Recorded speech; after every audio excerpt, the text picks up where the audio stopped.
kánsílọ̀ nígbà kan rí nípínlẹ̀ Ọ̀ṣun di olóògbé látàrí gbódòǹrosọ tó ń ṣẹlẹ̀ láàrin ìlú méjì nípínlẹ̀ Ọ̀ṣun.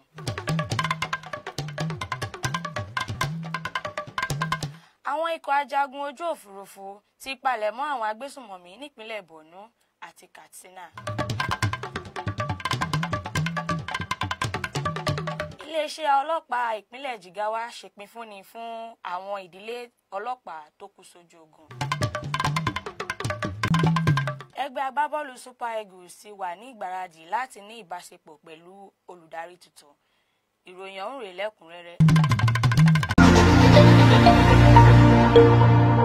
Ẹni tí ó ti fìgbà kan rí jẹ́ kánsílọ̀ ìpínlẹ̀ Ọ̀ṣun láti Ìfọ̀n Òròlú, Azeez, di olóògbé látàrí ìjà àlàlẹ̀ tó wáyé láàrin Ìfọ̀n àti Ìlobù. Ṣùgbọ́n ọ̀kan lára àwọn tí ó jẹ́ olùgbé agbègbè náà tí àwọn oníròyìn fi orúkọ bò láṣìírí sọ wípé òwúrọ̀ òní ló jẹ́ Ọlọ́run nípè nílé ìwòsàn ìkọ́ni ti ìpínlẹ̀ Ọ̀ṣun.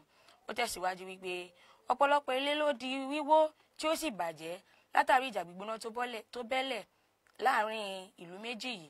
Tí Olúfọ́n ti ìlú Ìfọ̀n, Ọba Yusuf Adékúnlé ṣẹlẹ́rìí ìṣẹ̀lẹ̀ náà. Ó sì nàka àléébù sí ìlú Ìlobù wípé àwọn ni wọ́n dá yánpọnyánrin náà sílẹ̀.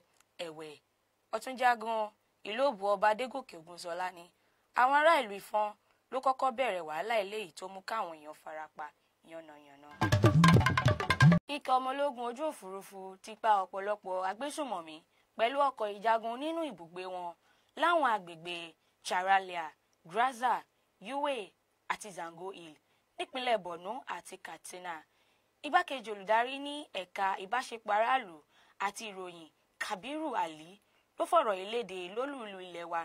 Ó ṣàlàyé wípé àwọn rìnrìn àjò iṣẹ́ ogun eléyìí tí ó mú kí wàhálà ó dé bá àwọn agbésùnmọ̀mí, ó sì bà ọwọ́jà iṣẹ́ wọn jẹ́ àríwá ìwọ̀ oòrùn àti àríwá ìlà oòrùn. Ó tẹ̀síwájú wípé iṣẹ́ tí wọ́n ṣe lọ́jọ́ 17 ó kọjá bẹ́ẹ̀.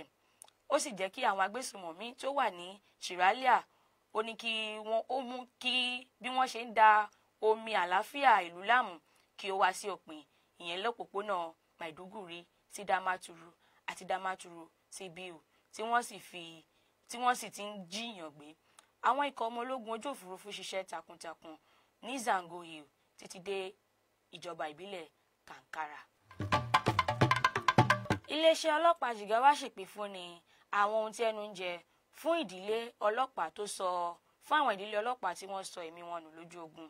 Ìpèsè oúnjẹ yìí wá fún oṣù Ramadan láti ìdarí àti àṣẹ iléeṣẹ́ ọlọ́pàá ìpínlẹ̀ náà. Ìpínfúnni yìí wáyé Ahmad Abdullahi ní ọdún kẹjọ tí wọ́n ti ń ṣe irú rẹ̀ rí láti lè mú kí ìdẹ̀ra àti ìfọ̀kànbalẹ̀ bá àwọn opó àti àwọn ọmọ tí kò ní òbí. Kọmíṣánná gbàdúrà fún àwọn òkú ọ̀run, ó sì bẹ àwọn tí wọ́n ń bẹ láyé náà wípé kí wọ́n ṣàtúbọ̀ máa ṣe dáadáa, kí wọ́n sì bọ́ máa dáàbò bo ara wọn. Ọgbà bẹ́ẹ̀ ló ti ń dúpẹ́ lọ́wọ́ ìgbìmọ̀ iléeṣẹ́ ọlọ́pàá tó ń ṣagbátẹrù ètò náà àti àwọn aráàlú tí wọ́n jẹ́ kó ṣeé ṣe. Ọwọ́ òfin iléeṣẹ́ ọlọ́pàá ti ìpínlẹ̀ Akwa Ibom ti tẹ ayédèrú ilé ìgbẹ̀bí kan ní Usong Atiat tí í ṣe ìjọba ìbílẹ̀ Abak tí wọ́n ti ń ta ọmọ tí wọ́n sì ń ṣe àwọn nǹkan tí ò bófin mu. Alukoro iléeṣẹ́ ọlọ́pàá ìpínlẹ̀ náà Timfom John ní Uyo tí ṣe olú ìlú ìpínlẹ̀ náà ó ní àwọn tí wọ́n yọ kúrò nínú òfin ayédèrú ilé ìgbẹ̀bí yìí ti wà lábẹ́ ìtọ́jú tí ó péye títí tí ìwádìí tí ó múnádóko yóò fi bọ́ síta, nítorí pé ìwádìí ọ̀hún náà ó ń ṣẹlẹ̀ lọ́wọ́lọ́wọ́ láti mú kí gbogbo àwọn tí ó tẹjú òfin mọ́lẹ̀ kí wọ́n rí ìjà òfin.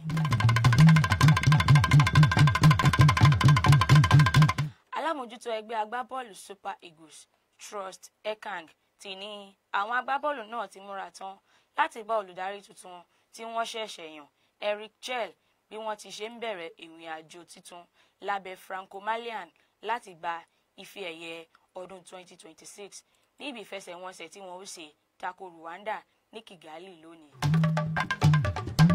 Ká tó máa lọ, ẹgbọ́n àwọn kókó amẹ́nubà lẹ́ẹ̀kan sí. àmọ́ wá fún yín wípé kánsílọ̀ nígbà kan rí nípínlẹ̀ Ọ̀ṣun di olóògbé látàrí gbọdọ̀rọ̀ṣọ tó ń ṣẹlẹ̀ láàrin ìlú méjì nípínlẹ̀ Ọ̀ṣun. Bákan náà, àwọn ikọ̀ ajagun ojú òfurufú ti palẹ̀ mọ́ àwọn agbésùnmọ̀mí nípínlẹ̀ Borno àti Katsina. A sì wí pé iléeṣẹ́ ọlọ́pàá Jigawa ṣèpínfúnni oúnjẹ fáwọn ìdílé ọlọ́pàá tó kú sójú ogun.